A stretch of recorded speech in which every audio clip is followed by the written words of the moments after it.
Student welcome back to my channel. NCERT class 9th economy के first chapter में आपका स्वागत है। बच्चों का काफ़ी डिमांड था कि हमारा इकोनॉमी भी स्टार्ट हो जाए, तो इकोनॉमी आपका 9th क्लास से शुरू हो रहा है। तो इसमें हमारा जो सबसे पहला चैप्टर है वो है the story of village Palampur. बाकी के सब्जेक्ट्स भी आपके होते रहेंगे, जैसे जैसे आप डिमांड करोगे उन सब्जेक्ट्स को प्रायोरिटी पे पहले लिया जाएगा और फिर अकॉर्डिंगली आपका एक भी चैप्टर नहीं मिस होगा। एनसीईआरटी का सब कुछ डील किया जाएगा अच्छे से। तो अब देखिए क्या है कि यहाँ पे जो ये स्टोरी है ना पालमपुर विलेज का, इसमें कई जगह का नाम आप देखोगे। जैसे आप यहाँ पे नाम देखोगे रायगंज का, यहाँ पे आप नाम देखोगे शाहपुर का। बहुत सारे आप यहाँ पे कैरेक्टर्स का नाम देखोगे, बहुत सारे आपको कैरेक्टर्स देखने को मिलेंगे, जैसे दाला, रामकली, ये सब देखने को मिलेगा। तो ये सब आपको याद नहीं करना, ये सिंपली एग्जाम्पल है जिसके बेसिस पे आपको कॉन्सेप्ट्स समझाया गया है। मतलब जैसे होता है ना कि पहले की भी एनसीईआरटीज में आपने रीड किया होगा तो आप समझे होंगे कि कुछ हाइपोथेटिकल स्टोरी लेके या कुछ रियल स्टोरी लेके, कुछ पास्ट के हिस्टोरिकल कैरेक्टर्स को लेके जो अभी का कॉन्सेप्ट आप पढ़ रहे हो उस कॉन्सेप्ट को आसान भाषा में समझाया जाता है।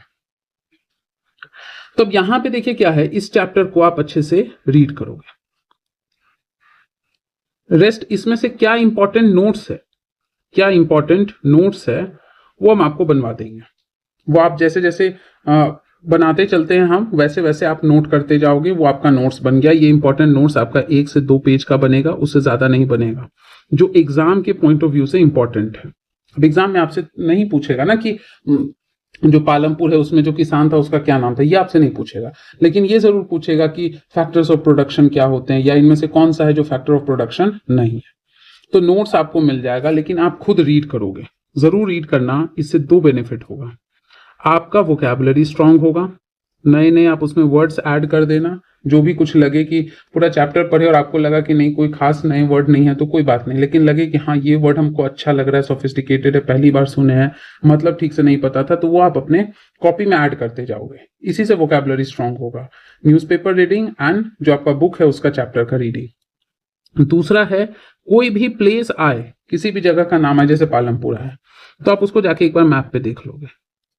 इसको देखने से आपको प्रीलिम्स में भी फायदा होगा, थोड़ा बहुत, ज्यादा नहीं, क्वेश्चन का फायदा हो सकता है, क्योंकि ज्यादातर जो मैपिंग का है वो न्यूज में जो रहता है प्लेसेस उसी से पूछ लेता है। लेकिन बाई चांस कभी यूपीएससी को मन किया आपके मजे लेने का तो आपसे पूछ सकता है। स्पेशली जो ज्योग्राफी ऑप्शनल के बच्चे हैं उनका जो 10 मैपिंग का क्वेश्चन रहता है जो मार्क करना रहता है और 2-3 लाइन लिखना होता है, उसमें हो सकता है 7-8 आपका दे दे एकदम न्यूज से या जो क्लासिकल है वहां से, और 1-2 आपका रैंडमाइज्ड। ऐसे करके यूपीएससी में क्या होता है, 100% क्वेश्चन में से 5% क्वेश्चन ऐसा होता है जो रैंडमाइज्ड होता है, जिसका आंसर किसी को नहीं पता, शायद फ्रेम करने वाले को भी नहीं पता, बस वो कहीं से रैंडम देखा और डाल दिया। तो ऐसे में आपका कुछ प्लेसेस भी रेडी होता रहेगा, क्या पता एनसीईआरटी से ही उसने रैंडमली कोई प्लेस चूज कर लिया, तो आप उसके बारे में बता सकते हो, लिख सकते हो कि एटलीस्ट इतना तो लिख दोगे कि हाँ भाई वो उस स्टेट में है। और जब आपको स्टेट पता चल जाएगा तो अकॉर्डिंगली आप उसके फीचर ऐड कर दोगे कि वो आपका हिली एरिया होगा, माउंटेनियस होगा, या उसका क्लाइमेट वगैरह के बारे में कुछ ना कुछ आप उसमें ऐड कर लोगे। तो यहाँ बेसिकली ये सब जो राम कहानी है ना कि क्या चल रहा है, इंट्रोडक्शन है, कितना किलोमीटर दूर है, ये सब कुछ खास काम का नहीं है, बस आपको रीडिंग करना है। मेन कॉन्सेप्ट है कि हम यहाँ पे क्या पढ़ने वाले हैं और क्या नोट्स बनाने वाले हैं। तो ये चलिए आपको फटाफट बता देते हैं कि क्या सब हम लोग करने वाले हैं।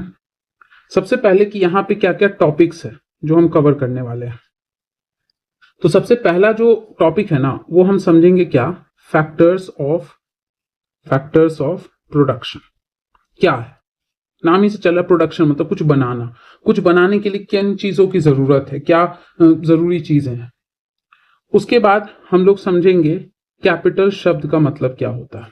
इसके 2 टाइप होते हैं, एक आपका होता है फिक्स्ड और एक आपका होता है वर्किंग कैपिटल। अब इसमें क्या डिफरेंसेस है, थोड़ा बहुत किसके हिसाब से पढ़ेंगे, क्लास 9 के हिसाब से। सब कुछ यहाँ नहीं बताने वाले हैं, कुछ 10 में पढ़ेंगे, कुछ 11 में, कुछ 12 में। हाँ, जब आप 12th पढ़ के रेडी हो जाओगे तो आप 90% रेडी हो जाओगे। उसके बाद यहाँ पे थोड़ा सा चैप्टर में आपका डिस्कशन है किस टॉपिक का, तो डिस्कशन है अबाउट ग्रीन रिवॉल्यूशन का। थोड़ा बहुत बताया है, लेकिन हम लोग इसमें ना अपने से कुछ ऐड कर लेंगे, प्रॉस एंड कॉन्स, कि ग्रीन रिवॉल्यूशन जो आया ये क्या था, कैसे हुआ और इसका क्या प्रॉस एंड कॉन्स था। उसके बाद ऐसे आप अभी जो है ना नोट्स बना सकते हो कि हाँ इस चैप्टर में है क्या क्या पढ़ना। उसके बाद 4th है कि जो लैंड है, एक एक फैक्टर ऑफ प्रोडक्शन पढ़ेंगे कि लैंड है तो लैंड का आपका डिस्ट्रीब्यूशन कैसा है, डिस्ट्रीब्यूशन कैसा है, मतलब किस तरह के किसान है, किसी के पास ज्यादा लैंड है, किसी के पास कम लैंड है, उसकी बात करेंगे।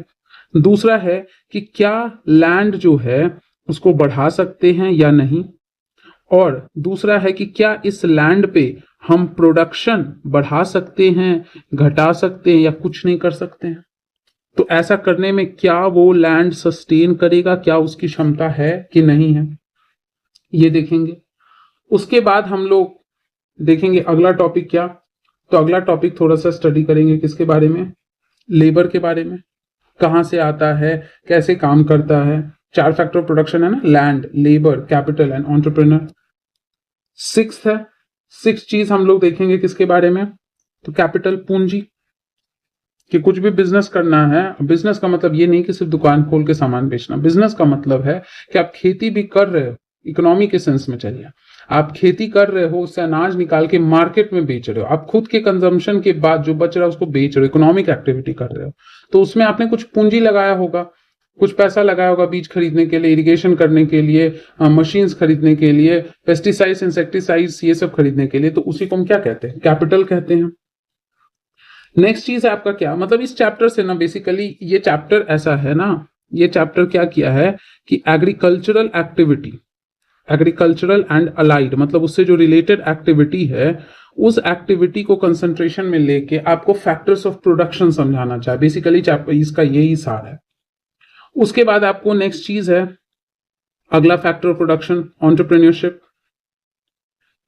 मतलब जो रिस्क लेगा, जो पूंजी लगाएगा और उस पूंजी से फिर जो प्रोडक्ट आएगा उसको बेचेगा, इकोनॉमिक एक्टिविटी करेगा और फिर उस प्रॉफिट को एंजॉय करेगा, या तो उसको अपने लिए, अपने वेलबींग के लिए खर्च करेगा, या नहीं तो फिर उसको फिर से अपने बिजनेस में लगाएगा ताकि उसका बिजनेस और ग्रो कर सके।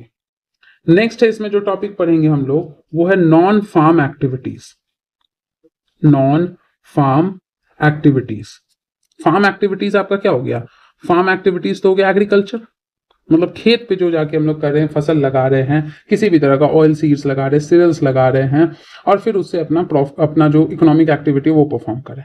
लेकिन जो चीज उससे रिलेटेड नहीं है, जैसे उससे के लिए एक्सेसरी है, लाइक फॉर एग्जांपल कैटल, जो कैटल का डोमेस्टिकेशन करना, या फिर मतलब एनिमल हस्बेंड्री कह सकते हो, या उसके अंदर आपका सेरिकल्चर हो गया, एपीकल्चर हो गया, एपियरी भी जिसको कहते हैं, तो ये सब आपका है नॉन फार्म एक्टिविटीज। और सब इतना जान लो कि अभी इकोनॉमी के साथ हम लोग एक तरह से इंट्रो ले रहे हैं, मतलब है कि मोटा मोटी एक इंट्रोडक्शन है वो समझ रहे हैं, फिर धीरे धीरे हम लोग जीडीपी, जीएनपी, एनएनपी सबके कॉन्सेप्ट को समझेंगे। तो ध्यान से यहां समझना है, फिर उसके बाद क्वेश्चन आंसर देखेंगे, जो रिलेवेंट होगा उसको भी हम लोग कर लेंगे।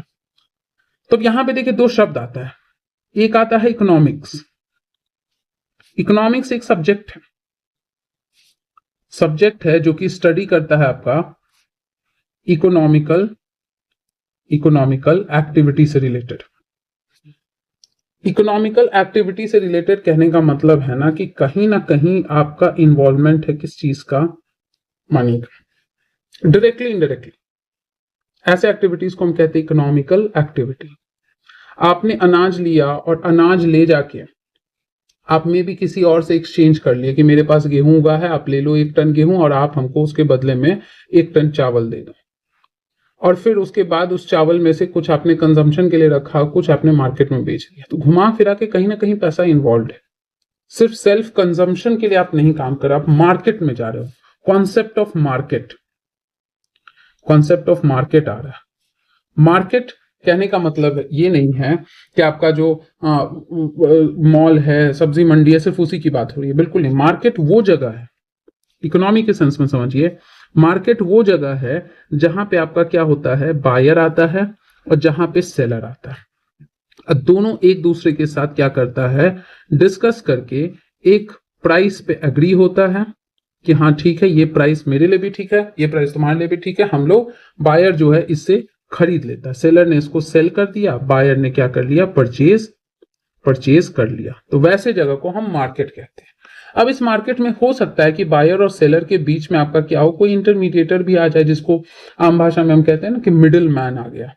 तो ऐसा भी हो सकता है कि हाँ ठीक है, इस सेलर को शायद बायर नहीं मिल रहा है या बायर को सही सेलर नहीं मिल रहा है, तो किसी एक इंसान ने कहा कि तुमको चलो यहां से खरीदवा देते हैं, अच्छा देता है।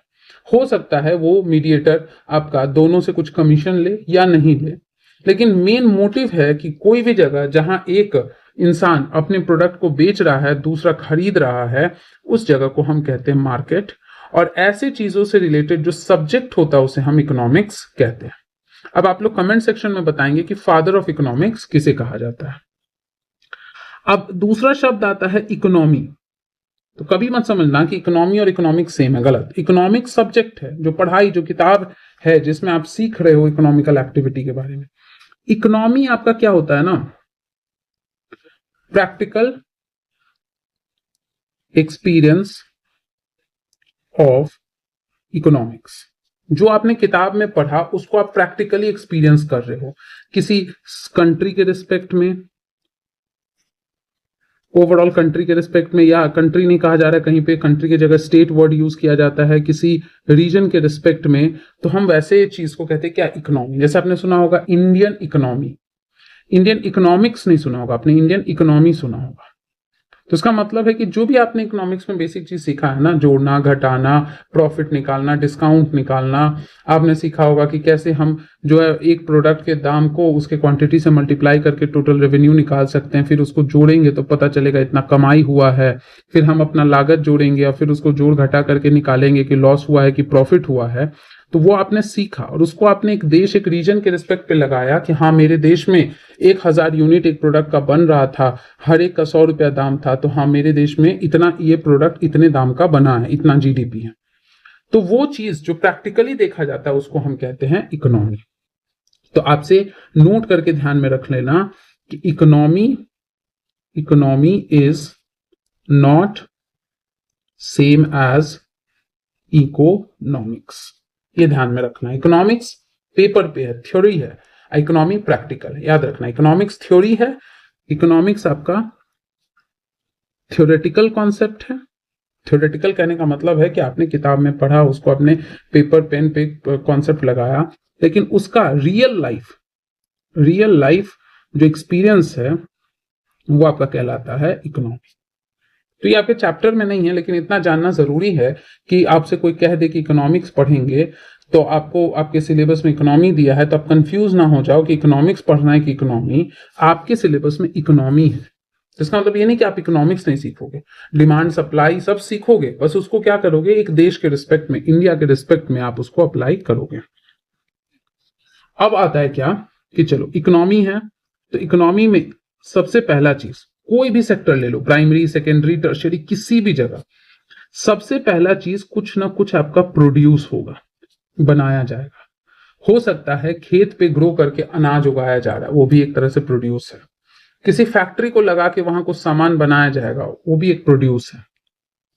तो जब कोई चीज बनाया जाता है तो हम उस प्रोसेस को कहते हैं प्रोडक्शन। उस प्रोसेस को हमने कहा क्या, प्रोडक्शन। अब ये जो प्रोडक्शन है ये अपने आप तो होगा नहीं, ये किसी एक जगह पे होगा, किसी प्लेस पे होगा। तो जिस प्लेस पे होगा हम उस प्लेस को नाम देते हैं इंडस्ट्री, या उसे आप कह सकते हो फैक्ट्री, या सिंपली उसे कह सकते हो सेक्टर। क्योंकि जब खेत में हम कोई फसल उगा रहे तो आप उसको इंडस्ट्री, फैक्ट्री नहीं ना कह सकते, आप उसको कहते हो प्राइमरी सेक्टर। तो जो सूटेबल नाम लगे, अगर आप एक बिल्डिंग बना के उसके अंदर कुछ सामान बना रहे हो, शैम्पू बना रहे हो, सर्फ बना रहे हो, आपने दिया बनाया, मटका बनाया, तो ये आपका एक तरह से हो गया कि हाँ ये फैक्ट्री है, इंडस्ट्री है, कोऑपरेटिव है, कुछ भी है। लेकिन जब आप कह रहे हो कि खेत में जाके कुछ उगा रहे हैं, कुछ प्रोड्यूस कर रहे हैं, तब वहां पे इंडस्ट्री, फैक्ट्री की जगह वर्ड यूज करेंगे हम लोग सेक्टर। तो यहां पे वो बनेगा। अब कुछ ऐसा फैक्टर्स होगा, फैक्टर्स कहने का मतलब एजेंट। एजेंट लिविंग भी हो सकता है, एजेंट आपका नॉन लिविंग भी हो सकता है, जो भी है, मतलब काम करने वाला। कि ऐसा कोई भी चीज, जैसे मान लो क्या है कि आप, कॉपी है आपके पास और आप चाहते हो 10 पन्ने का नोट्स बनाना, तो 10 पन्ने का नोट्स बनाना सिर्फ कॉपी से तो नहीं होगा, आपको पेन या पेंसिल भी चाहिए होगा। उससे भी नहीं होगा, आपको आपके दिमाग में नॉलेज चाहिए होगा, या कोई बुक चाहिए होगा, और आप खुद चाहिए होंगे, कोई इंसान चाहिए होगा जो इन सबको मिला के और तब उस कॉपी पे लिखे। तो यहां पे वही चीज है कि कुछ एजेंट्स चाहिए होंगे जो आपका ये काम करने में क्या करेंगे, हेल्प करेंगे। तो इसीलिए हम इन एजेंट्स को कहते क्या है, ये एजेंट्स आपका कहलाता है फैक्टर्स ऑफ प्रोडक्शन। ध्यान से कॉन्सेप्ट को बस समझना है, बाद में चैप्टर रीड कर लेना, जो भी कोई वर्ड है ट्रांसलेशन है नहीं समझ में आता, उसे आप डिक्शनरी से नेट से सर्च करोगे, स्टिल नहीं आता है तो आप कमेंट करना, आपको आंसर मिल जाएगा। तो अब यहां पे क्या है कि ये हो गया कि ठीक है, जहां कुछ बनेगा उसे हम कहेंगे प्रोडक्शन हाउस या इंडस्ट्री या सेक्टर या फैक्ट्री, जो भी है। जो बनाएगा, जो बनाने वाला एजेंट होगा, उसे हम क्या कहेंगे, फैक्टर्स ऑफ प्रोडक्शन। अब आता क्या है यहां पे कि देखो, जैसे क्या था, एक कॉपी था, ठीक है, ये मान लो आपका कॉपी है, आपको कुछ नोट्स बनाना है, ठीक है। हम एक पर्सन एक्स है, हमको चाहिए कि I want to make notes, class note हमको बनाना है। तो हम क्या कहेंगे, हमको चाहिए होगा एक कॉपी, हमको चाहिए होगा एक पेन या एक पेंसिल, सिंपल भाषा में एकदम समझते हैं। उसके बाद हमको चाहिए होगा क्या, कोई बुक या कुछ भी जहां से हमको क्या मिल सके, नॉलेज मिल सके। उसके बाद हमको चाहिए होगा एक पर्सन, एक लिविंग एंटिटी, जो कि क्या करेगा, इन तीनों चीज का ये पर्सन इन तीनों चीज को यूज करके और तब क्या करेगा, अपना क्रिएशन प्रोड्यूस करेगा। जैसे भी करे, अच्छी हैंडराइटिंग, खराब हैंडराइटिंग, लेकिन सब कुछ दे दोगे बट कोई इंसान नहीं रहेगा तो फिर इनका कोई काम नहीं है। तो एक वो चाहिए जो रिस्क लेगा। रिस्क कहने का मतलब है कि अपना समय इन्वेस्ट करेगा। समय इन्वेस्ट करना भी एक तरह से रिस्क है, कहीं उसका अगर हमें फल नहीं मिला तो एक तरीके से तो लॉस ही हो गया ना। तो एक वो पर्सन है जो क्या करे, इन सबको यूज कर रहा है, अपना समय लगा रहा है, रिस्क ले रहा है, ताकि उसका जो क्रिएटिविटी है, जो भी है, नोट्स है, डायग्राम है, मैपिंग है, कुछ भी है, वो अपना प्रोड्यूस कर सके। सिमिलरली वैसे ही क्या है कि कुछ भी चीज आपको प्रोड्यूस करना है तो आपको चाहिए क्या, आपको जमीन, एक जगह चाहिए होगा, एक जगह चाहिए होगा जहां पे आप उसको बनाओगे। आप कुछ भी ले लो, एनीथिंग। आपको एक वाटर बॉटल बनाना है तो उसके लिए भी एक जमीन चाहिए, तभी तो उस पर एक फैक्ट्री लगाओगे। हवा में तो कोई टंगता हुआ फैक्ट्री नहीं बनेगा। अब कुछ लोग बच्चे आ जाएंगे कमेंट सेक्शन में बकलोली करने के लिए कि हम हवा में भी, आज का टेक्नोलॉजी है, हवा में भी बनाया जा सकता है। बनाया जा सकता है, लेकिन जब आप अच्छे से रूल्स एंड रेगुलेशन पढ़ोगे ना, तो आपको उस हवा में बनाने के लिए भी नीचे के हिस्से का रजिस्ट्री कराना पड़ेगा, ताकि आप उसके ऊपर बना सको। तो लैंड तो चाहिए डायरेक्टली या इनडायरेक्टली, जैसे भी। उसके बाद चाहिए क्या, कि लैंड चाहिए, आपको पूंजी चाहिए, जिसको क्या कहते हो, कैपिटल। अब कैपिटल जरूरी नहीं कि डायरेक्ट पैसा ही हो सकता है मनी हो सकता है आपका जो भी इंस्ट्रूमेंट्स है, मनी के हेल्प से आप क्या करोगे, जो भी डिवाइसेस वगैरह जरूरी है, जो भी आपका कह सकते हो मशीन्स चाहिए, वो सब आप ले सकते हो इसके मदद से। कुछ भी चीज, आप खेती ही कर रहे हो, ठीक है, आपको 10,000 ही चाहिए, वो 10,000 आपका पूंजी है, जिसकी मदद से आप बीज लाओगे, आप उस मिट्टी को मिलाने वाला जो मशीनरी है, टूल्स है, वो लाओगे, आप फर्टिलाइजर्स लाओगे, आप इंसेक्टिसाइड्स, पेस्टिसाइड्स लाओगे, फंगिसाइड्स लाओगे, ये सारा चीज आप लाओगे, बाकी जो अदर एक्सेसरी जरूरत है, तो आपको वो पूंजी लगाना पड़ेगा, इन्वेस्ट करना पड़ेगा। या आप कोई फैक्ट्री खोले तो आपको पैसा दोगे तभी तो जमीन एक्वायर करोगे, चाहे रेंट पे, चाहे आपका इस पे खरीद के। फिर उसके बाद उस पे आप क्या करोगे, ईंटें जोड़ोगे, ईंटा जोड़ के एक फैक्ट्री बनेगा, तब तो अंदर में काम कर पाओगे ना। तो एक सेटअप तैयार करने के लिए आपको पूंजी चाहिए ही चाहिए। फिर चाहिए कि इतना चीज बना दिए, वहां काम कौन करेगा, तो उसके लिए क्या चाहिए, लेबर। लेबर का मतलब जो भी वर्किंग कंडीशन में है, जो भी एक सैलरी पाता है अपने काम के लिए, एक फिक्स सैलरी, एक सिक्योर्ड सैलरी, जो भी है, या अनसिक्योर्ड सैलरी। सिक्योर्ड मतलब कहने का है कि आपका महीने महीने आपको एक सैलरी आएगा, वो फिक्स्ड है, उसमें से कुछ आपका पीपीएफ में कटेगा या ईपीएफ में कटेगा, एक सिक्योरिटी है। एक होता है जो दिहाड़ी मजदूर होते हैं, जिस दिन काम किया उस दिन पैसा मिला, जिस दिन काम नहीं किया उस दिन पैसा नहीं मिला, तो हम उसे कहते हैं कि अनसिक्योर्ड है या नॉन ऑर्गेनाइज सेक्टर है। जैसा भी है, काम करने के लिए लोग चाहिए। एंड फोर्थ चाहिए वो जो इन सबको मिला के रिस्क लेना चाहता है, मतलब है एंटरप्रेन्योर। जैसे वही हुआ ना कि एक कॉपी, पेन और नॉलेज लेके एक इंसान वो होना चाहिए जो वो नोट्स तैयार करेगा। तो वही है, ये वो बंदा है, ये वो पर्सन है जो इन सब को कंबाइन करके अपना आउटपुट प्रोड्यूस करेगा। तो इसीलिए हमने इन सभी को क्या कहा, हमने कहा इन सभी को फैक्टर्स ऑफ प्रोडक्शन। अब अगर आप लैंड लेते हो, आप लेबर अप्लाई करते हो, आपने कुछ कैपिटल लगाया, तो जब आप लैंड लेते हो तो आप कुछ रेंट देते हो, रेंट पे करते हो। लेबर है तो आप उसको वेज देते हो, सैलरी देते हो, दिन का दो मतलब दिहाड़ी दो या मंथली दो, वीकली दो, जैसे भी दो। लैंड ले रहे हो तो आप रेंट दे रहे हो। अब रेंट हो सकता है वन टाइम हो, मतलब आपने पूरा परचेज ही कर लिया तो वो वन टाइम हो गया, लेकिन आपने कहा कि नहीं हम जो है मंथली मंथली देंगे तो मंथली हो गया। उसके बाद क्या है, कैपिटल लगा रहे हो तो आप चाहते हो कुछ हम इंटरेस्ट कमाएं। अब इंटरेस्ट का मतलब तो ये नहीं है ना कि हवा में पैसा जो है ग्रो करेगा। इंटरेस्ट का मतलब है कि अच्छा ठीक है, आज हम 10 करोड़ इन्वेस्ट किए हैं, मेरा एक फैक्ट्री तैयार हुआ, 5 साल में इस फैक्ट्री से जो प्रोडक्ट्स बनेगा वो मेरे को 20 करोड़ ला के देगा। तो ये हुआ कि जो पैसा लगाए हैं वो इतना बढ़ गया तो हमको कुछ इंटरेस्ट मिला। और जो रिस्क लेगा, जो आपका रिस्क लेगा, तो वो रिस्क क्यों लेता है? प्रॉफिट के लिए, कि भाई ठीक है हम ये सब लगा के, हम अपना पूंजी लगा के, सब कुछ लगा के, अब हम क्या करेंगे, मार्केट में प्रोडक्ट्स बेचेंगे और हमको प्रॉफिट चाहिए। तो ये होता है क्या आपका, ये एक तरीके से आता है कि ड्यूरिंग प्रोडक्शन और आफ्टर प्रोडक्शन ये सारा चीज मिलता है। कि प्रोडक्शन के टाइम ही आपने जो है, या बिफोर प्रोडक्शन भी कह सकते हो, मतलब ये प्रोडक्शन से रिलेटेड है, ये आपका रिलेटेड टू प्रोडक्शन। कि जब आप प्रोडक्शन कर रहे हो तो आपको जमीन चाहिए, उसके लिए आपको पैसा देना पड़ा होगा, या कुछ भी आपका लोन लेना पड़ा होगा, वो एक तरीके से रेंट में आ गया। आप लोगों को काम करवाओगे तो उसको अपना एक सैलरी दोगे, वो वेज हो गया। आप पूंजी लगाओगे तो आप चाहोगे कि आपका पूंजी बढ़ता रहे, तो बढ़ रहा है जितना परसेंट से वो इंटरेस्ट कहलाता है। और जब आपने ये सब लगाया है तो आपने रिस्क लिया है, क्योंकि ये रिस्क ही तो एक तरीके से है। कल को क्या पता आपकी फैक्ट्री ना चले तो अब सारा पैसा डूब जाएगा। तो जब आप रिस्क लिए हो तो आपका मोटिव ही है कि हम जितना लगाएं उससे ज्यादा कमाएं। ये लॉजिकल है। अब इसी में कोई कहता है कि नहीं हम सिर्फ प्रॉफिट पे ही फोकस करेंगे तो फिर वो तो एक्सप्लॉयटेशन हो जाएगा। कोई कहता है कि सिर्फ हम प्रोडक्शन पे फोकस करेंगे कि हाँ प्रोडक्ट बनना चाहिए, लोगों को मिलना चाहिए, हमको मेरे प्रॉफिट से मतलब नहीं, लॉस में ही काम करेंगे तो इकोनॉमी चरमर आ जाएगा। तो बैलेंस करके रखना है। अब इसमें अगर क्या करते हैं, सबसे पहला चीज हम लोग यहाँ पे देखते हैं, लैंड की बात करते हैं।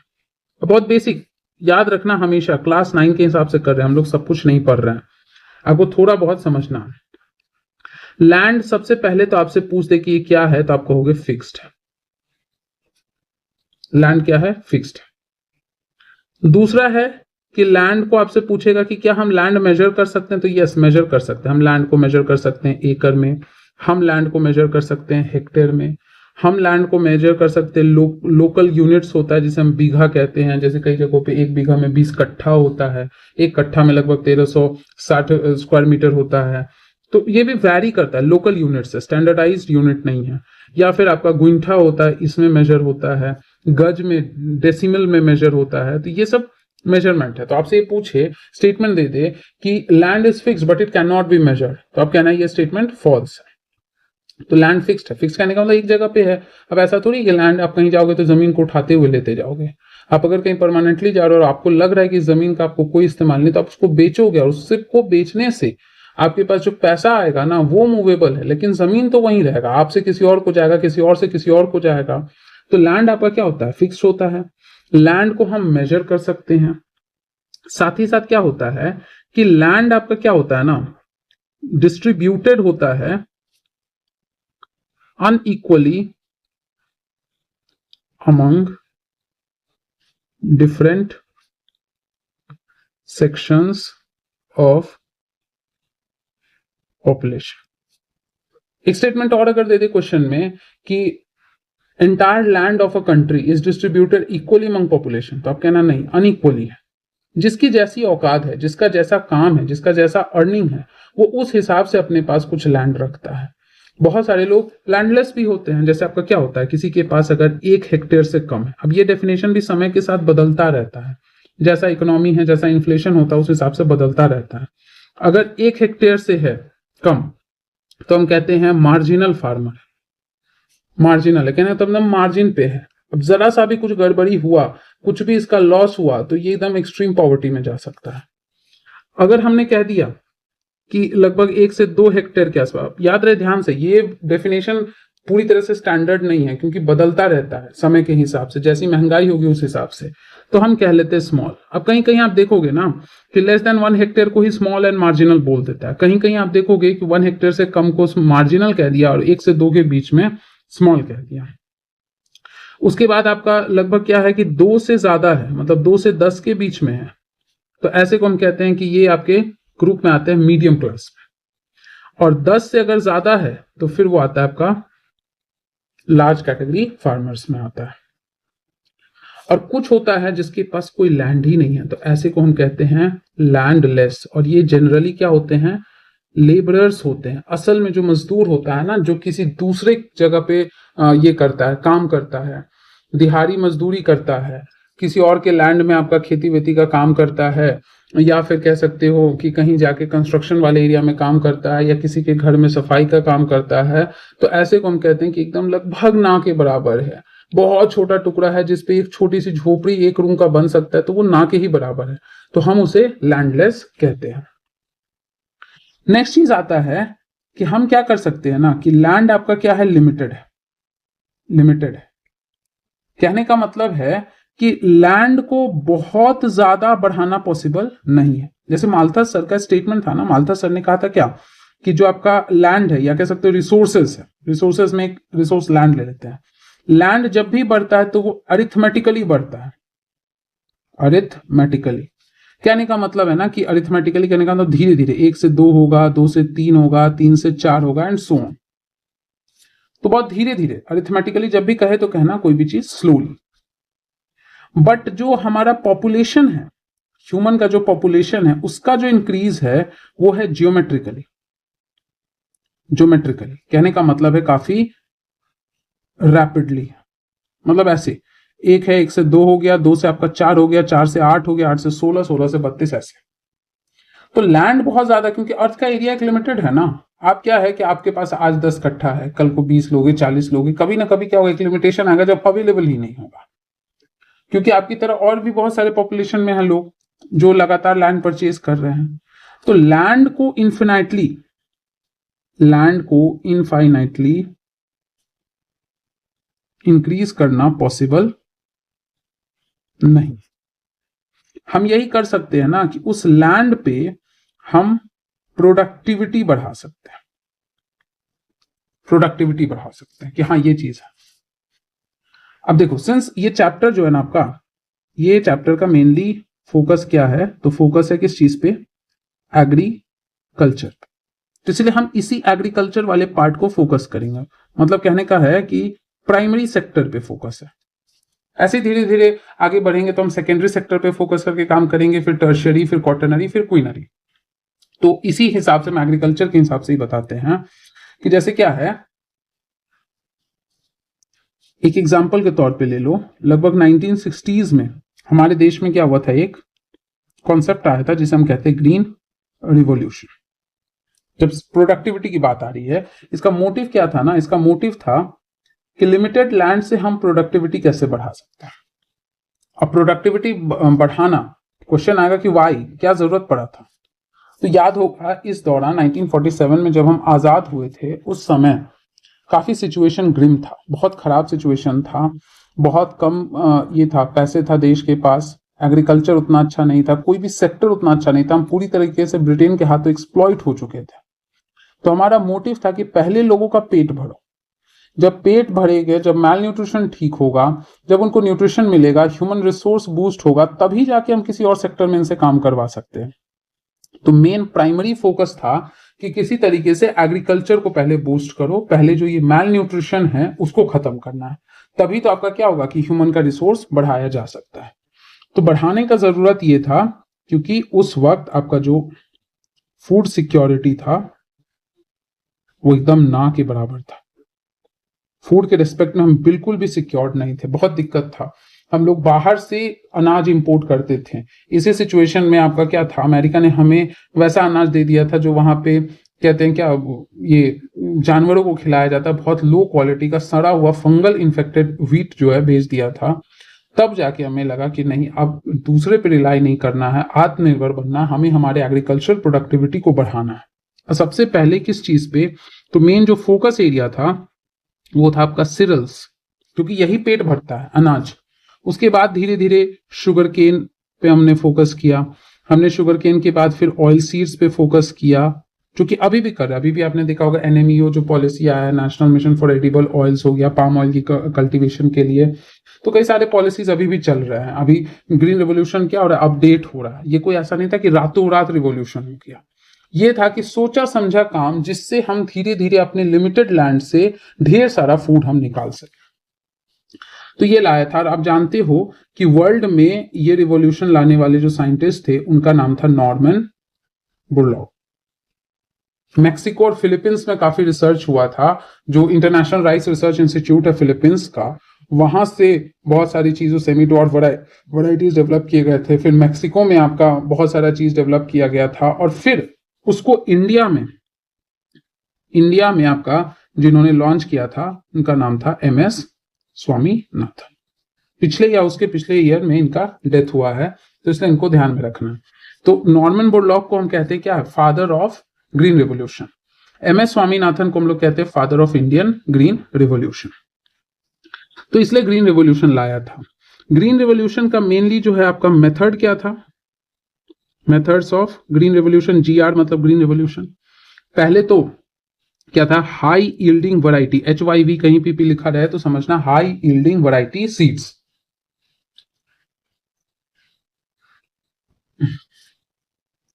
हाई यील्डिंग वैरायटी नाम से पता चल रहा है कि ऐसा सीड्स जिससे जो प्लांट्स बनेगा, ग्रो होगा, उस प्लांट का प्रोडक्टिविटी काफी हाई होगा। और ये कैसे हुआ, तो बायोलॉजी में हम लोग पढ़ेंगे आर्टिफिशियल हाइब्रिडाइजेशन, जिसमें होता है ना कि एक प्लांट है मेल, एक फीमेल है, उस दोनों के कैरेक्टर को हम क्या करते हैं, आपस में मिक्स करते हैं, इसका गैमेट दोनों को मिक्स करते हैं। फिर जो प्रोजेनी बनता है, उस प्रोजेनी को हम लोग सिलेक्ट करते हैं। सिलेक्ट करने का मतलब है क्या, कि उस जो प्रोजेनी होगा उसके बीज को लेते हैं, खेतों में उगाते हैं, और हम देखते हैं कंपेयर करके कि कौन कौन सा वो प्लांट है जिसका परफॉर्मेंस उसके मदर और उसके फादर, मतलब उसके मेल पेरेंट फीमेल पेरेंट से बेहतर है। तो वही हो गया हमारा अच्छा क्वालिटी का, कि मान लो जो ये मेल पेरेंट था इससे प्रोडक्टिविटी 10 किलो का था, मान लो फीमेल के हिसाब से था कि 9 किलो उसके अंदर जो जीन था, लेकिन हमने जो मिक्स किया तो उस मिक्स में कुछ ऐसे आ गए, 1000 में से मान लो 2 प्लांट ऐसा निकल के आया जिसके अंदर क्या है ना कि मेल फीमेल दोनों से ज्यादा 15 किलो ग्रेन प्रोड्यूस करने का कैपेसिटी है। तो ऐसे को हम कहेंगे हाई यील्डिंग वैरायटी प्लांट, और उसके बीज को हम कहेंगे हाई यील्डिंग वैरायटी सीड्स। तो इस पे फोकस किया गया, पहला चीज। दूसरा चीज फोकस किया गया आपका क्या, बेटर इरिगेशन फैसिलिटी, कनाल्स वगैरह हो गया, पंप वगैरह डेवलप किया गया ताकि खेतों तक पानी अच्छे से पहुंचे, क्योंकि पानी नहीं पहुंचेगा ठीक से तो बीज जर्मिनेट नहीं करेगा, नए प्लांट्स नहीं आएंगे। इसके साथ साथ क्या है, केमिकल फर्टिलाइजर्स, इंसेक्टिसाइड्स, पेस्टिसाइड्स, इन सबको लाया गया ताकि कीड़े मकोड़े से जो नुकसान होता है उसको अवॉइड करना है, उसको खत्म करना है। मतलब लॉस को ना के बराबर करना, प्रॉफिट को एकदम बढ़ाना है, मतलब profit in the sense productivity को। साथ ही साथ जो काम है एग्रीकल्चर का उसको पूरा मैकेनाइज्ड कर देना है। मैकेनाइज्ड कहने का मतलब है कि मशीन्स को लाना है, मशीन्स जैसे आपका ट्रैक्टर हो गया, ट्रेलर हो गया, ट्रक्स हो गया, इन सब चीजों को लाना है, ताकि क्या होगा कि हाथों से जब आप थ्रेशिंग करोगे, मतलब अनाज लोगे, उसको पीटोगे, ग्रेन निकालोगे, उससे अच्छा अगर हम मशीन लेंगे तो वही काम, जो काम हम 1 घंटा में कर रहे हैं मशीन 10 मिनट में कर देगा, तो हमारा समय बचेगा, तो रेट क्या होगा, फास्ट होगा। तो ये चीज किया गया, और इसका रिजल्ट ये था ना कि सेवरल टन्स, इसका रिजल्ट ये था कि आपका लिमिटेड लैंड से प्रोडक्टिविटी काफी हाई ऑब्टेन किया गया, ये था। लेकिन अब देखो क्या है, फायदा तुमको दिख रहा है, प्रॉस मतलब फायदा ग्रीन रेवोल्यूशन का, लेकिन कुछ तो नुकसान भी है ना। दुनिया में कोई भी प्रोसेस ऐसा नहीं है जो एकदम परफेक्ट है। प्रॉस तो ये है कि हमारा जो फूड सिक्योरिटी है, फूड सिक्योरिटी बढ़ गया, हम अपना प्रोड्यूस करने लगे। साथ ही साथ क्या हुआ, न्यूट्रिशन अनाजों का बढ़ गया, हमने इस पे भी ध्यान दिया कि ऐसे ब्रीड करें कि उस सीड में प्रोडक्टिविटी के साथ न्यूट्रिशन भी हो, बायोफोर्टिफाइड भी हो। साथ ही साथ क्या है, प्रोडक्टिविटी भी बढ़ा।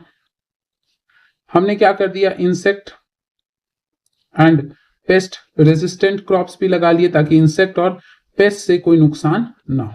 तो ये सब एक तरीके से फायदा है। तो लोगों का एक तरीके से पेट भरा, न्यूट्रिशन मिला। अब वो धीरे धीरे क्या होगा, जब फिजिकली फिट होंगे तो इकोनॉमी में कंट्रीब्यूट कर पाएंगे। फिट होने से डिजीज नहीं होगा, डिजीज नहीं होगा तो again more and more fit, ज्यादा एफिशिएंसी तो इकोनॉमी में कंट्रीब्यूट अच्छा करेगा। लेकिन नुकसान क्या था, तो नुकसान ये था कि हमने क्या किया, ओवर यूज कर लिया केमिकल्स का। केमिकल्स का हम ओवर यूज कर लिए, जिससे क्या हुआ ना, मिट्टी का सैलिनिटी बढ़ गया बहुत ज्यादा। अब केमिकल लगातार डाले जा रहे हो, अब हुआ क्या कि हम अंधाधुन इसमें लग गए थे ना कि हमको बस प्रोडक्टिविटी बढ़ाना है, केमिकल्स डाले जा रहे, जिस वजह से क्या हुआ कि उसके अंदर सॉल्ट का कंसंट्रेशन मिट्टी के अंदर बहुत बढ़ गया, जिससे मिट्टी का जो फर्टिलिटी है वो काफी ज्यादा क्या हो गया, कम हो गया। ये हो गया मतलब। और उसके साथ साथ क्या हुआ, इन्वायरमेंटल इश्यूज कि केमिकल्स वगैरह जब ऐड हुआ तो केमिकल से हम देखे आसपास के इलाके में बायोमैग्निफिकेशन का प्रॉब्लम, ये पढ़ेंगे इन्वायरमेंट ज्योग्राफी में हम लोग। सिंपल सा समझो कि कोई भी केमिकल फूड चेन में बढ़ते लेवल से अगर उसका कंसंट्रेशन बढ़ता जाता है तो हम उसे कहते हैं बायोमैग्निफिकेशन। जैसे मान लो कि मछली है, उस मछली ने 1 यूनिट कोई केमिकल एक्वायर किया, अब वो केमिकल इतना थेथर है कि उसके बॉडी से ना निकला ना मॉडिफाई हुआ, जस्ट का तस मेंटेन रहा। अब कोई इंसान वैसे वैसे 4 मछली खा गया तो अब एक में 1 यूनिट है, दूसरे में भी 1 है, तीसरे में भी 1 है, चौथे में भी 1 है, तो कुल मिला के उस इंसान में 4 यूनिट चला गया, तो कंसंट्रेशन क्या हो गया, बढ़ गया। दूसरा एक समस्या आता है यूट्रोफिकेशन। यूट्रोफाइड का मतलब ही होता है ना न्यूट्रिएंट एनरिचमेंट।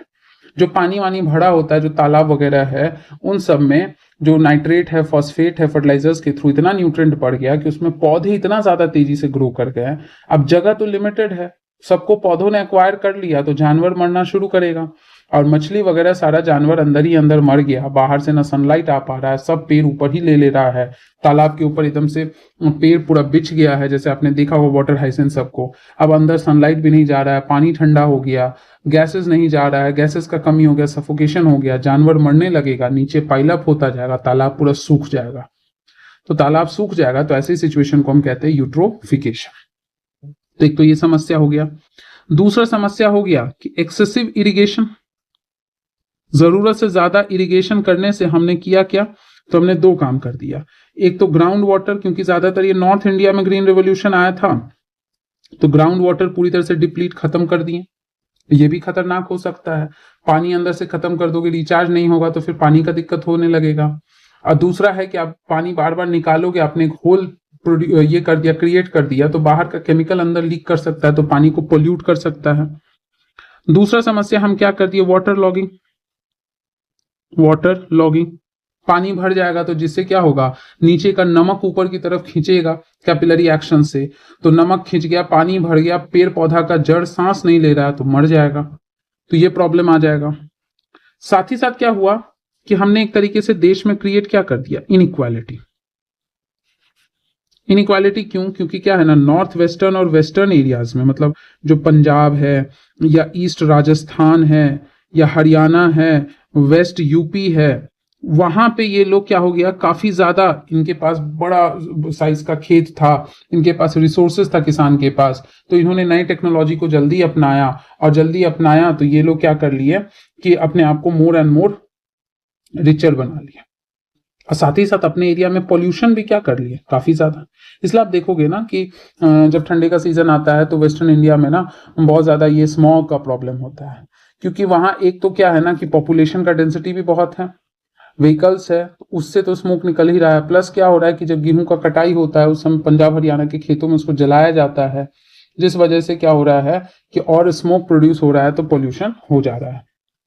लेकिन जो रिलेटिवली जो ईस्टर्न साइड है इंडिया का, ईस्टर्न साइड हो गया या फिर विदर्भा वाला रीजन हो गया या फिर मराठा वाड़ वाला रीजन हो गया, मतलब एक तरीके से कह सकते हो कि जो डेक्कन वाला साइड है, डेक्कन का जो एरिड मतलब सूखा हुआ और जो थोड़ा कम सूखा हुआ सेमी एरिड वाला एरिया है, उस जगह पे आपका क्या है ना कि इसका इम्पैक्ट काफी पुअर था।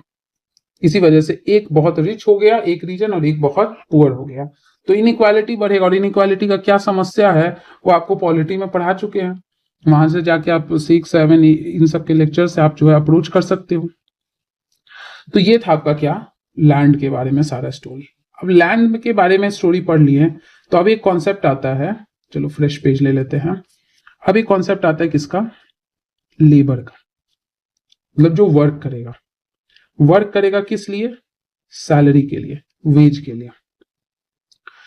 तो अब क्या होगा, लेबर कैसा हो सकता है, या तो क्या होगा ऐसा पर्सन है जो अपने ही फार्म पे काम करे, तो इससे क्या होगा कि ठीक है डायरेक्टली वो नहीं पैसा कमा रहा है लेकिन इनडायरेक्टली तो उसके पास पैसा बच रहा है कि अपने खेत पे वो किसी और का एम्प्लॉय करता है तो उसको पैसा देना पड़ता है, वो नहीं देना पड़ रहा है तो उसी के पास बच रहा है, इनपुट कॉस्ट क्या हो रहा है, कम आ रहा है।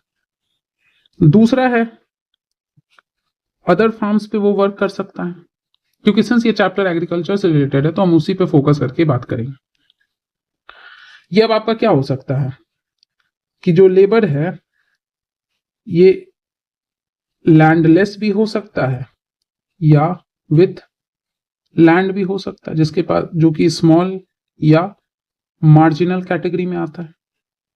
हो सकता है एक बहुत ही पुअर है जिसके पास खुद का कुछ नहीं है, वो दूसरे पे जो डेली वेज है उसके बेसिस पे काम कर सकता है। एक वो है जिसके पास अपना लैंड है लेकिन बहुत कम है, खुद के लैंड से उसका खाने पीने का निकल पा रहा है लेकिन और एक्स्ट्रा खर्च करने के लिए वो किसी दूसरे के लैंड पे जाके काम कर रहा है, तो ऐसे काम कर सकता है। नेक्स्ट चीज है, हो सकता है कि वो सिंगल पर्सन काम करे या फिर और हिज और हर एंटायर फैमिली। जैसे मूवीज वगैरह में पुराने में जो आप 70s-80s का मूवी देखते हो कि जो जमींदार पे बेस्ड बनाया जाता था, जैसे मदर इंडिया अगर आप देखना तो उसमें क्या है कि मतलब एक तरीके से दिखाता है कि अगर खुद के लैंड पे भी काम कर रहा है तो पूरा परिवार मिलके काम कर रहा है, या जो बहुत गरीब है वो दूसरे के लैंड पे जाके काम कर रहा है तो वो क्या कर रहा है कि कभी खुद अकेले भी कर रहा है, मम्मी कर रही है सिर्फ या पापा, या फिर पूरा परिवार मिलके काम कर रहा है एक तरीके से अपना घर चलाने के लिए, जो उसने कर्जा लिया था उस कर्जे को चुकाने के लिए।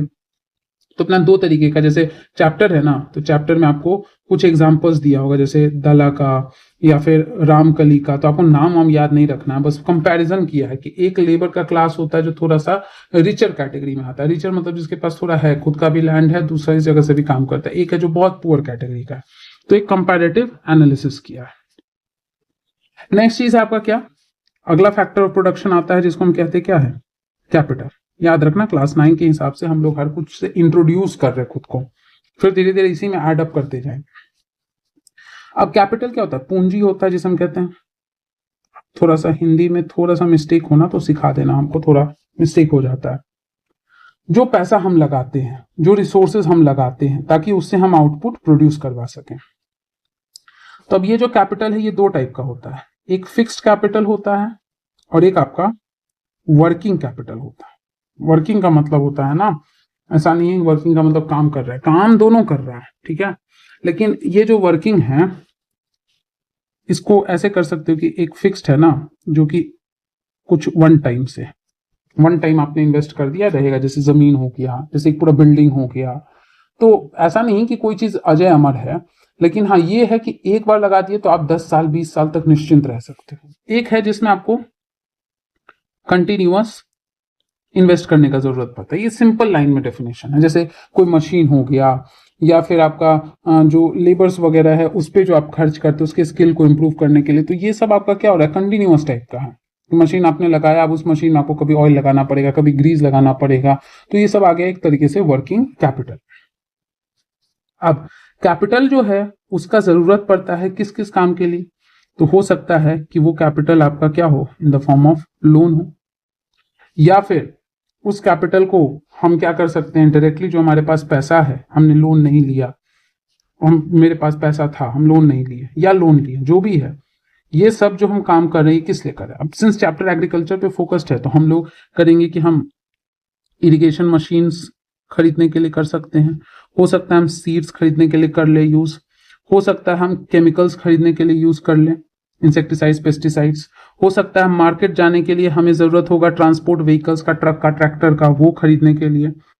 तो ये सब चीजों के लिए हम क्या करते हैं, कैपिटल लगाते हैं। अब कभी कभी क्या होता है ना कि कैपिटल में हम समझ नहीं पाते किस बात को हम कैपिटल कहे, किस बात को हम ये कहे। तो इसके लिए आपको एक ट्रिक सिखाते हैं। ट्रिक ये है कि कुछ होता है हमारे लिए एसेट और कुछ होता है हमारे लिए लायबिलिटी। एसेट कहने का मतलब है ना कि ये मेरा है, हमको फायदा होगा, ये मेरा बिलोंगिंग है, ठीक है, माई बिलोंगिंग, सिंपल भाषा में समझिए बातों को। एंड लायबिलिटी का मतलब है कि I have to return it, I have to return it, मेरा नहीं है, कभी ना कभी हमको इसको देना है, जिम्मेवारी में रखे हुए हैं, ये मेरी जिम्मेदारी है, तो उसको हम लायबिलिटी कहेंगे। अगर इस दोनों चीज पे फर्क पड़ता है, इस दोनों चीज पे इफेक्ट आता है, तो समझ जाना कि वो चीज बिलोंग करता है किससे, कैपिटल से। अब कैपिटल दो तरीके का हो सकता है, एक होता है कैपिटल रिसीप्ट। कैपिटल रिसीट मतलब जो पाते हैं हम, जैसे क्या हुआ, फैक्ट्री लगा दी, लगाने के बाद हम क्या करेंगे, उसमें सामान बनाते जाएंगे, सामान बिकते जाएगा, हम उससे एक तरीके से क्या होगा, लॉन्ग टर्म में अपना हम पाते ही रहेंगे, कुछ ना कुछ हमको मिलता ही रहेगा। या वो भी छोड़ दो, हम इसको 10 साल के बाद फैक्ट्री को हम 10 करोड़ में बनाएं, 10 साल के बाद हम इसको 50 करोड़ में बेच देंगे, तो ये क्या हुआ, मेरा कैपिटल हुआ, कैपिटल रिसीट हुआ, बेचने के बाद जो हमको मिलेगा। लेकिन एक हुआ जो हम खर्च करते हैं, खर्च करते हैं तो उसको हम क्या कहते हैं, एक्सपेंडिचर। ये सब बजट पढ़ोगे ना तो आएगा, खर्च कर दिए तो वो हुआ एक्सपेंडिचर। जैसे वही बिल्डिंग बनाते वक्त हम पैसा लगा रहे थे, तो अभी मेरा पैसा लग रहा है तो एक्सपेंडिचर है, लेकिन कल को उसको ले जाके हम बेच देंगे और क्या पैसा कमा लेंगे, तो वो हुआ रिसीट। तो मेरे एसेट या लाइबिलिटी पे फर्क पड़ता है। जैसे मान लो कि हम ये फैक्ट्री एक्स है, इसको बनाने के लिए हम लोन लिए, तो ये लोन मेरे लिए क्या है, लाइबिलिटी है, मेरी जिम्मेवारी है कि इसको बैंक को हमको वापस करना। फर्क पड़ा तो कैपिटल हो गया, कैपिटल रिसीट हो गया, क्योंकि हम लाए हैं ये पैसा, ठीक है। या फिर इस फैक्ट्री को हम क्या किए, सेल कर दिया, सेल करने के बाद हमको ये पैसा मिला, कुछ पैसा मिला, अब ये हमको किसी को लौटाना नहीं, मेरा, हम जैसे खर्च करें, तो ये मेरा क्या हुआ, एसेट। तो कुछ भी काम करने पर, अब इसी का दूसरा वर्जन होता है जिसको रेवेन्यू कहते हैं, वो बाद में पढ़ेंगे, पहले कैपिटल शब्द का मतलब समझ लो। कुछ भी चीज, जो चीज आप क्या करते हो कि कहीं से कमाते हो या कहीं को आपको देना है, खर्च करना है, कुछ भी करना है, उससे आपके एसेट पे या लाइबिलिटी पे, एसेट जो आपका है, लाइबिलिटी जिसकी आपकी जिम्मेवारी है, जो आपको कभी ना कभी रिटर्न करना है, उस पर कुछ असर पड़ता है, फर्क पड़ रहा है, तो वो आपका क्या हुआ, कैपिटल। जैसे फॉर एग्जाम्पल आप कहीं जॉब कर रहे हो, अब आप जॉब कर रहे हो तो आपको हर मंथ सैलरी मिल रहा है, तो हर मंथ सैलरी मिल रहा है, तो इससे आपके क्या है ना कि एसेट और लाइबिलिटी पे नहीं खर्च आ रहा है, उससे आपका कोई प्रॉपर्टी नहीं बन रहा है, वो रेवेन्यू में चला जाएगा। लेकिन हाँ, वही सैलरी आया और उस पैसे से आपने कहीं इन्वेस्ट कर दिया, तो वो आपके लिए लॉन्ग टर्म का एक एसेट हो गया। कल को आप इससे क्या है कि आप इसको बेच के ज्यादा प्रॉफिट कमा सकते हो, तब आप कहोगे कि हाँ वो चीज आपका कैपिटल में। तभी ना आप सुनते हो कि जब म्यूचुअल फंड वगैरह बजट सुनते हो तो उसमें लिखता होगा कि लॉन्ग टर्म कैपिटल गेन, जो आपकी एसेट या लाइबिलिटी है।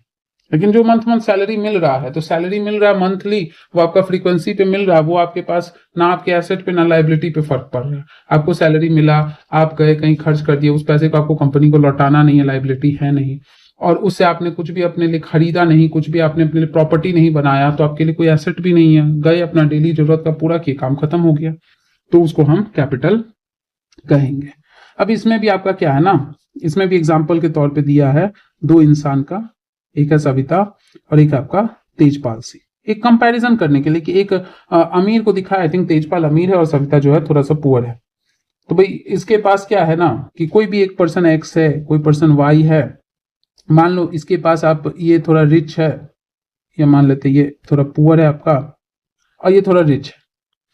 तो रिच है इसका मतलब इसके पास पैसा ज्यादा है, पैसा ज्यादा है इसका मतलब किसी भी रिसोर्स के तरफ इसका एक्सेस ज्यादा होगा। इसके पास वो पैसा कम है तो रिसोर्स का एक्सेस क्या होगा, कम होगा। अब इसी में क्या है ना कि आप सारा कुछ ऐड कर लो कि इनपुट कि पैसा ही कम है तो इनपुट भी कम खर्च करेगा, प्रोडक्टिविटी भी कम होगा, मार्केट बहुत दूर तक इसका एक्सेस नहीं है, अपना ट्रांसपोर्टेशन फैसिलिटी नहीं, उतना पैसा नहीं कि दूर तक जा सकता है, तो नजदीक के मार्केट में किसी भी भाव में बेच देगा, उतना उसको प्रॉफिट नहीं मिलेगा। जबकि कोई दूसरा पर्सन है, मान लो तेजपाल सिंह, वो अमीर है, उसके पास ज्यादा पूंजी है, ज्यादा लगा सकता है, ज्यादा प्रोडक्टिविटी गेन कर सकता है, ज्यादा प्रोडक्टिविटी होगा, और साथ ही साथ उसके पास क्या है, अपना मान लो ट्रांसपोर्ट फैसिलिटी है, या उसको दूर तक जाने का, मार्केट, सही मार्केट तक जाने का उसके अंदर औकात है, तो वो जाएगा और जाके क्या करेगा, अपने सामान को बेचेगा, प्रॉफिट ज्यादा कमाएगा। तो ये आपका क्या हो गया, कैपिटल। अब ये लैंड, लेबर, कैपिटल, इन सबको एक साथ मिला के जो पर्सन रिस्क लेगा, जैसे आप किसान को कह सकते हो कि उसकी जमीन थी, उसने उस जमीन पे काम किया या किसी से काम करवाया, अपना पूंजी लगाया, कहीं से लोन लेके या जैसे भी हुआ, और वो रिस्क लिया, तब जाके प्रोडक्टिविटी ये हुआ, और उसको उससे फिर उसको प्रॉफिट मिलेगा, तो हम उसको कहेंगे एंटरप्रेन्योर। तो ये 4 हो गया आपका फैक्टर्स ऑफ प्रोडक्शन, और सबका अपना एक मोटिव है, सबका मोटिव है कि जो लैंड है उसका मोटिव है कि भाई उसके लिए रेंट मिलेगा, रेगुलर हो या परमानेंट हो, एक बार में दे दे या बार बार दे। लेबर है तो उसको सैलरी पे वो काम कर रहा है, वेज पे काम कर रहा है। कैपिटल है तो कैपिटल का मोटिव है कि इंटरेस्ट, मतलब कुछ ना कुछ फायदा, जैसे आप SIP में लगा रहे हो, आपको 10 साल में मान लो 15% के हिसाब से 1 करोड़ का आपको 2 करोड़ मिल गया, तो ये क्या है, 1 करोड़ आपका कैपिटल गेन, आपकी पूंजी थी वो बढ़ गई। उसके बाद जो एंटरप्रेन्योर है वो क्या करेगा, रिस्क ले रहा है, तो ऑब्वियसली अपने प्रॉफिट के बारे में, कैपिटल भी अपने प्रॉफिट के बारे में सोचा, तो कैपिटल के प्रॉफिट को हम इंटरेस्ट किया, एंटरप्रेन्योर के प्रॉफिट को हमने प्रॉफिट का। तो ये चीज है आपका सिंपल सा फैक्टर्स ऑफ प्रोडक्शन। अब कुछ क्या है, नॉन फार्म एक्टिविटीज देख लो, नॉन फार्म एक्टिविटीज। अब नॉन फार्म एक्टिविटीज में क्या क्या आता है, तो अभी बस इंट्रोड्यूस कर लो। जैसे मान लो सिल्क रियरिंग करेंगे तो हम उसे क्या कहेंगे, सेरिकल्चर। मतलब सिंपली क्या है ना, खेती छोड़ के क्रॉप को जो ग्रो कर रहे हैं, क्रॉप को ग्रो ना करके बचा हुआ जो काम है वो सब नॉन फार्म एक्टिविटीज में चला है। मान लो हम हनी बी का कल्चर कर रहे हैं, एपीकल्चर हो जाएगा। मान लो कि फॉर एग्जांपल है कि हम फिशेस वगैरह को ग्रो करें, उसको हम फिशरी कहेंगे, या उसी को हम कहते हैं पिसी कल्चर। फिशेस छोड़ के बाकी अदर किसी भी रैंडम एक्वेटिक ऑर्गेनिजम्स का कल्चरिंग कर रहे हैं तो हम उसको कहेंगे एक्वा कल्चर। जैसे मोलस्का, मोती वगैरह हम एक्सट्रैक्ट करते हैं, तो ये सब एक्वाकल्चर में आएगा। लेकिन एक्वाकल्चर का स्पेसिफिक टर्म जहां सिर्फ फिशेस से रिलेटेड है वो हो गया पिसीकल्चर। उसके बाद आपका dairy farming, dairy farming kettles वगैरह रखे और उससे जो आउटपुट मिला, मिल्क मिला, उससे हम पनीर, बटर ये सब बना के मार्केट में बेच रहे हैं, वो हो गया आपका डेयरिंग या डेयरी फार्मिंग। ये सब हुआ नॉन फार्म एक्टिविटीज। इसके अलावा क्या है तुम्हारा, कि हो सकता है कि कुछ आपके मैन्युफैक्चरर्स हो, कुछ बनाने वाले गांवों सब में देखते हो ना कि क्या होता है कि छोटा मोटा खेती भी करता है और साथ में क्या छोटा सा आपका छोटा कॉटेज टाइप का इंडस्ट्री वगैरह भी होता है। कुछ ज्यादा अमीर है तो बड़ा टाइप का भी होता है। तो आपका क्या होता है, स्मॉल स्केल के मैन्युफैक्चरर भी हो सकते हैं। स्मॉल स्केल का मैन्युफैक्चरर जैसे कहने का मतलब है कि अचार वगैरह बना रहा है, या फिर मान लो लोहा वगैरह का काम कर रहा है, लोहा का जो ये है मशीन्स वगैरह है, या कह सकते हो टूल्स है बना रहा है जिससे खेती में ये होगा, या खुद से मैन्योर्स वगैरह, खाद वगैरह बना रहा है स्मॉल स्केल पे, तो उसको स्मॉल स्केल कहेंगे। यही काम लार्ज स्केल पे करता है तो हम उसे क्या कहते हैं, लार्ज स्केल मैन्युफैक्चरर्स कहते हैं। कुछ भी गांव सब में जो देखे होंगे आप, छोटा मोटा जो फैक्ट्री इंडस्ट्री रहता है, या घर में भी होता है, कुछ कुछ बना के बेचे, पापड़ हो गया ये सब, तो ये हो गया कि मैन्युफैक्चरिंग का काम कर रहा है, या हार्डवेयर का काम हो गया। उसके बाद क्या है कि कुछ और नॉन फार्म एक्टिविटीज है कि कुछ लोग एंगेज होते हैं दुकान चलाने में, शॉपकीपर्स हो सकते हैं एरिया में। कुछ आपका ट्रांसपोर्टेशन वाले एक्टिविटी में होता है कि जिसके पास अपना गाड़ी वाड़ी है, ऑटो वगैरह है, उसको वो भाड़ा पे चलाता है, या फिर उसका इस्तेमाल करता है किसान के सामान को मार्केट तक पहुंचाने में, तो ये सबसे भी उसको ये है प्रॉफिट होता है। तो ये सब क्या हो रहा है कि different economic activities, different economic activities performed in any area to sustain that area's economy। कहीं पे भी आपसे पूछ देना कोई रैंडम कि क्या क्या इकोनॉमिक एक्टिविटीज आप देख सकते हो। तो आप कहोगे कि हम प्राइमरी एक्टिविटी देख सकते हैं, जैसे खेती वगैरह करना, खेती के अलावा डेयरिंग वगैरह करना। सेकेंडरी एक्टिविटी देख सकते हैं कि खेत वगैरह से ही कुछ चीज मिला, उसको हम क्या कर रहे हैं, प्रोड्यूस कर रहे हैं, फूड प्रोसेसिंग कर रहे हैं, जैसे गेहूं निकाले, गेहूं से मैदा बना लिया। तो ये सभी सेकेंडरी एक्टिविटी में काउंट होता है। कुछ है जो सर्विस सेक्टर में है, मतलब है कि ट्यूशन पढ़ा रहे बच्चों को, अपना सर्विस दे रहे हैं, या फिर आपका इलाज वगैरह में अपना मेडिकल का सर्विसेज दे रहे हैं, दवा वगैरह प्रोवाइड कर रहे हैं। तो ये सब आ गया टर्शरी सेक्टर में। तो अलग अलग सेक्टर्स होता है इकोनॉमी में, जो कि उस इकोनॉमी को सस्टेन करवाता है। यही बेसिक आपका इस पूरे चैप्टर में। अब देखते हैं क्वेश्चन क्या है हमारे काम का। साथ साथ आप नोट्स बनाते रहेंगे, हर चैप्टर का साथ में बना लोगे, खुद से लिखोगे तो आपको याद ज्यादा होगा। अब देखते हैं कुछ काम का है कि नहीं क्वेश्चन हमारे पास। कह रहा है कि every village in India served once in 10 years during the census and some of the details are presented. Palampur से रिलेटेड है, आपके एग्जाम से कोई मतलब का नहीं है, इसको रहने दो, क्योंकि हमसे थोड़ी पूछा कि पालमपुर क्या है, कहाँ है, उससे मतलब नहीं है आपका। कैसा क्वेश्चन पूछता है ना, आप देखना पेपर में, डायरेक्ट नहीं पूछता, घुमा फिरा के पूछता है, आपको यहाँ कंसेप्ट समझना था। फिर कह रहा है modern farming methods require more inputs which are manufactured in industry, do you agree? Yes. क्यों चाहिए? क्योंकि प्रोडक्टिविटी बढ़ाना है ना। अब प्रोडक्टिविटी बढ़ाने के लिए हमको क्या करना है कि ज्यादा प्रिसाइज केमिकल्स देना पड़ेगा, और ज्यादा प्रिसाइज केमिकल जो है वो आपको और ज्यादा लार्ज स्केल में प्रोड्यूस करने के लिए फैक्ट्रीज में बनाना पड़ेगा। How did the spread of electricity help farmers in Palampur? Again ये सब अपने काम का नहीं है, जो कॉन्सेप्चुअल है उसको देखते हैं। Is it important to increase the area under irrigation? Why? तो यहाँ पे यस हम कहेंगे। एरिया अगर अंडर इरिगेशन बढ़ाएंगे तो ऑब्वियसली जो क्रॉप का प्रोडक्टिविटी है, कल्टीवेशन है, वो भी क्या होगा, बढ़ेगा। और कल्टीवेशन का एरिया बढ़ेगा तो अपने आप प्रोडक्टिविटी भी क्या होगा, बढ़ेगा। नेक्स्ट अगेन पालमपुर से रिलेटेड कोई काम का नहीं है, ये भी कुछ काम का नहीं है। उसके बाद आपके रीजन का कह रहा है, तो ये आपका होमवर्क है। सोचिए कि आपके रीजन में क्या है।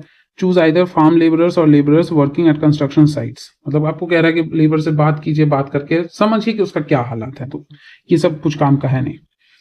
What are different ways of increasing production on the same piece of land? Use examples to explain. अभी जस्ट हम करवाए हैं कि सेम ही पीस है लेकिन उसमें हम ऐसे प्रोडक्टिविटी बढ़ा सकते हैं। तो बताए ना, ग्रीन रिवोल्यूशन का सारा कॉन्सेप्ट वहां पे आप ऐड करोगे।